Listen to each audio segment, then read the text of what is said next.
క్రైస్తవుల ముఖ్యంగా పాస్టర్ల మీద ఇటీవల కాలంలో మీరు చూస్తే కేవలం పాస్టర్లని మరి వారిని గురిపెట్టుకొని కొంతమంది మతశక్తులు ఈ ఈ కాలంలో మీరు ఎక్కడైనా ఒక పూజారిని చంపేశారు, ఒక ఇమాముని చంపేశారని విన్నారా? ఎప్పుడు వినలేదు. కానీ చరిత్రలో ఈ మధ్య కాలంలో ఎప్పుడైతే గత కొన్ని 20 సంవత్సరాల నుంచి కూడా చూస్తున్నప్పుడు పాస్టర్లు అనేకులు చనిపోతున్నారు.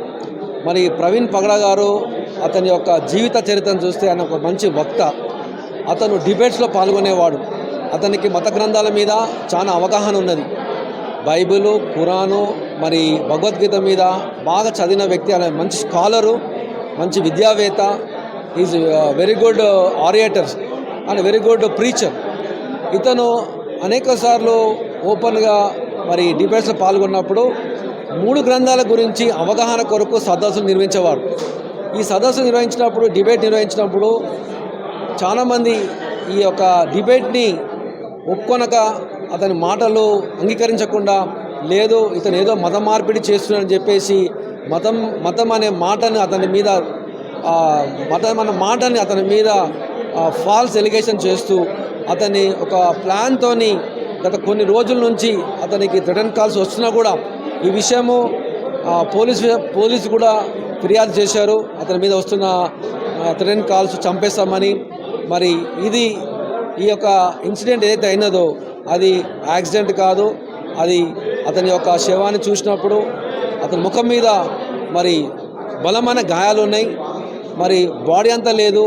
మరి ఎక్కడ ఉన్న బండి అక్కడనే ఉన్నాయి. బండికి ఎలాంటి స్క్రాచెస్ లేవు. హెల్మెట్ అట్లనే ఉన్నది. అతని అద్దాలు అట్లనే ఉన్నాయి. కేవలం ముఖం మీదనే, కళ్ళ మీద, ముఖము కళ్ళు. ఎందుకు ఈ మాట చెప్తున్నానంటే, ఒక వ్యక్తి ఓపెన్గా అన్నాడు, నీ గుడ్లు వీకేస్తాను, నేను చంపేస్తాము అన్న వ్యక్తి అది మాకు అక్కడ కనబడుతున్నది. కాబట్టి ఏదైతే పోస్ట్ మార్టం ఉన్నదో అది సమగ్రమైన న్యాయం జరిపించాలి. ఇంకోటి, అది మీ అందరికీ తెలుసు, అది ఎప్పుడు కూడా న్యాయంగా రాదు. ఎందుకంటే ఇది యావత్ క్రైస్తవ లోకానికి తీవ్రని లోటు. ఒక మంచి వాయిస్ని కోల్పోయాం. ఎందుకంటే అతను ఒక మంచి పవర్ఫుల్ స్పీకర్. అతను మాట్లాడితే ఎంతోమందిని ప్రభావితం చేసే వ్యక్తి. అతను ఎప్పుడూ సత్యము మాట్లాడే వ్యక్తి. ఎప్పుడు కూడా మరి రాజ్యాంగపరంగా న్యాయబద్ధకంగా మాట్లాడే వ్యక్తి. ఎవరికి కూడా హాని చేయడు. ఇతరులను ప్రేమించమంటాడు. ప్రేమ తత్వముతోనే అతని ఒక డిబేట్ జరుగుతుంది. మీరు చూడండి, ఇతర మీడియా కానీ చివరి మీడియా అతను మాట్లాడిన మాటలు ఏంటంటే, నీ తోటి వాడిని ప్రేమించాలి, నీ తోటి మానవుని ఒక మానవునిగా చూడాలి, అంతేగాని ఒక ముస్లిమా, ఒక క్రిస్టియనా, ఒక హిందువా అని చూడకూడదు. ఒక మానవుని మానవత్వంతో ప్రేమించి అతను గౌరవించాలని చెప్పేసి చెప్పిన మాటలు అవి. మరి ప్రవీణ్ పగడాల అనే వ్యక్తి మరి మేము ఈరోజు కోల్పోయాము. అది తీరని లోటు. కాబట్టి దీనికి సరైన న్యాయం జరిగించాలి. మరి మేము జస్టిస్ కోరుతున్నాము. మరి రేపు జరగబోయే అంత్యక్రియల్లో పెద్ద సంఖ్యగా క్రైస్తవ నాయకులు రాబోతున్నారు. మరి ఈ విషయంలో మీడియా మిత్రులు కూడా సహకరించాలి, సమగ్ర న్యాయం జరిగించాలని మేము డిమాండ్ చేస్తున్నాం. గతంలో చాలా బెదిరింపులు వచ్చాయి, ఫిర్యాదు కూడా పోలీస్ అధికారులు ఫిర్యాదు కూడా చేశారు, కానీ ఇది పట్టించుకోలేదని చెప్పేసి కొన్ని వార్తలు వస్తున్నాయి.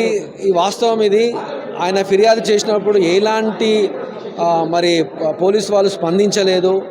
ఎందుకంటే మరి పోలీస్ వ్యవస్థ ఏ వ్యక్తి పైన కూడా ఏ కంప్లైంట్ అయినా స్వీకరించాలి. మరి స్వీకరించలేదు. ఇది అనేకసార్లు ఇగ్నోరెన్స్ అయింది. ఇది మరి పోలీస్ వ్యవస్థ ఎందుకు ఆ విషయము మరి పట్టించుకోలేదో ఈ విషయంలో మేము అది మీద మేము ఖండిస్తున్నాము. ఇంకొకటి, ప్రవీణ్ పగడాల గారు అనేక సార్లు మరి కాన్స్టిట్యూషన్ ప్రకారం బాబాసాహెబ్ అంబేద్కర్ గారి యొక్క సూచనలు పాటించే వ్యక్తి. మరి మొన్నటి కూడా చివరిగా అతని యొక్క మాటల్లో బాబాసాహెబ్ అంబేద్కర్ స్వేచ్ఛంగా మనకి ఇచ్చిన రాజ్యాంగాన్ని మనము ఏ విధంగా ఉపయోగించాలని ఒక టాక్ కూడా ఇచ్చాడు. ఆ టాక్ ప్రకారం అందరికీ న్యాయం జరగాలి. కానీ ఈ విషయంలో ప్రవీణ్ పగడాల గారికి అన్యాయం జరిగింది. ఎవరు పట్టించుకోలేదు. న్యాయ వ్యవస్థ కానీ, పోలీస్ వ్యవస్థ కానీ.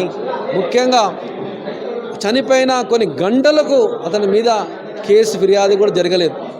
ఆ కేసు తీసుకోలేదు. ఎక్కడైనా ఎప్పుడైనా జరిగిన వెంటనే అక్కడ పోలీసు కానీ, అక్కడ మెడికల్ కానీ వెంటనే వాళ్తారు. కొన్ని గంటల వరకు అతని విషయంలో స్పందించలేదు.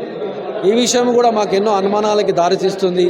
మరి రెండు రాష్ట్రాలు, అటు తెలుగు రాష్ట్రము ఇటు తెలంగాణ రాష్ట్రము ఈ విషయంలో మరి చొరవ తీసుకొని న్యాయం చేయాలని కోరుకుంటున్నాం. మరి ఇక్కడ ఈ తెలంగాణలో కూడా ఇజ్రాయల్ అనే అడ్వకేట్ని కూడా చంపడం చూసాం.